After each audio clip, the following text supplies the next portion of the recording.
Hi friends, இன்னைக்கு நம்ம சுவையான சிக்கன் கிரேவி அதுவும் இதே மாதிரியே செய்ய போகிறோம். வாங்க எப்படி செய்யலாங்கிறத பார்க்கலாம். அடுப்பில் ஒரு வானல் எடுத்து வச்சுக்கோங்க. நல்லா காஞ்சதுக்கப்புறம் 8 போல் வரமிளகா அதையும் சேர்த்திடலாம். அடுத்து 12 போல் முந்திரி பருப்பு அதுவும் சேர்த்திடலாம். இது நல்லா வறுக்கணும். பொன்னிறமாக மிதமான சூட்டிலே இருக்கட்டும், அதாவது லோ ஃப்ளேம்லே நல்லா பொன்னிறமாக வறுக்கணும். நல்லா இந்த மாதிரி பொன்னிறமாக வறுத்துக்கணும். வறுத்துட்டு அது ஆறுனதுக்கப்புறம் மிக்ஸி ஜாரில் ஆட் பண்ணிடலாம். அந்த காம்பெல்லாம் எடுத்துட்டு ஆட் பண்ணிக்கோங்க. அடுத்து 2 போல் தக்காளி அதையும் ஆட் பண்ணி நல்லா நைஸாக அரைச்சிக்கணும். இந்த மாதிரி பேஸ்ட்டு போல் அரைச்சி எடுத்துக்கோங்க.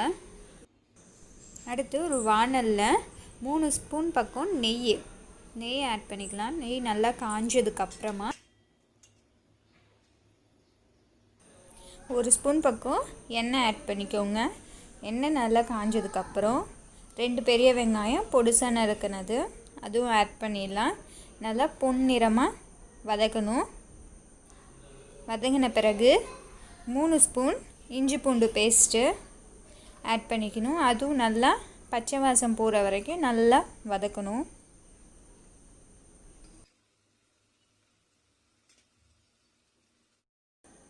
இப்போது இந்த ஸ்டேஜில் 1 ஸ்பூன் மஞ்சத்தூள்,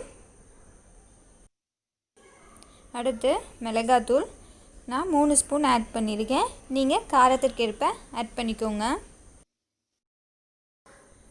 அடுத்து மல்லித்தூள் நான் 3 ஸ்பூன் ஆட் பண்ணியிருக்கேன்.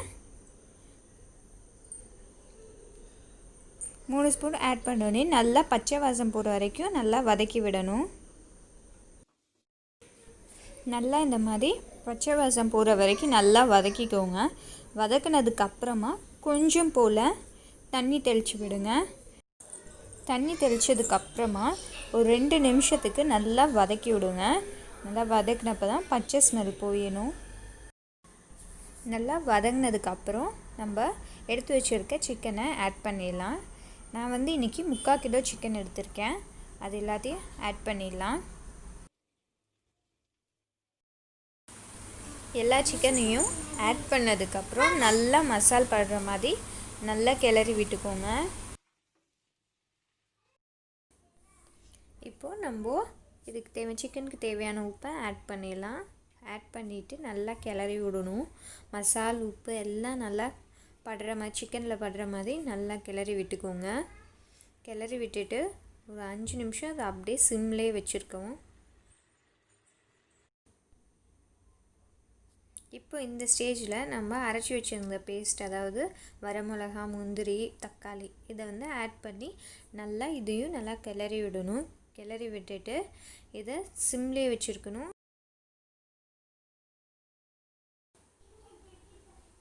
நல்லா இந்த மாதிரி நல்லா கிளறி விட்டுக்கோங்க. இதுக்கு எதுவும் தண்ணி நான் ஆட் பண்ணலை, ஏன்னா இந்த இதுலேயே தக்காளி இந்த பேஸ்ட்டே போதும். ஸோ அதனால் நான் தண்ணி எதுவும் ஆட் பண்ணல. இது ஒரு மூடி வச்சுட்டு ஒரு 5 நிமிஷம் சிம்லேயே வச்சுருங்க. இப்போ இந்த ஸ்டேஜில் கரம் மசாலா ஆட் பண்ணிடலாம். கரம் மசாலா நான் 3 ஸ்பூன் ஆட் பண்ணியிருக்கேன். உங்களுக்கு காரத்துக்கேற்ப நீங்கள் ஆட் பண்ணிக்கோங்க. நல்லா கிளறி விடுங்க. போட்டோன்னே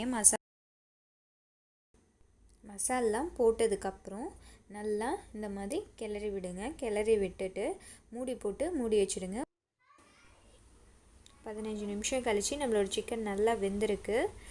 அடுத்து இந்த ஸ்டேஜில் கொத்தமல்லி தழை கொஞ்சம் தூவி இறக்கிடலாம். நீங்களும் வீட்டில் ட்ரை பண்ணி பாருங்கள். குட்டீஸ் பெரியவங்களுக்கு ரொம்ப பிடிக்கும். மீண்டும் அடுத்த வீடியோவில் சந்திப்போம்.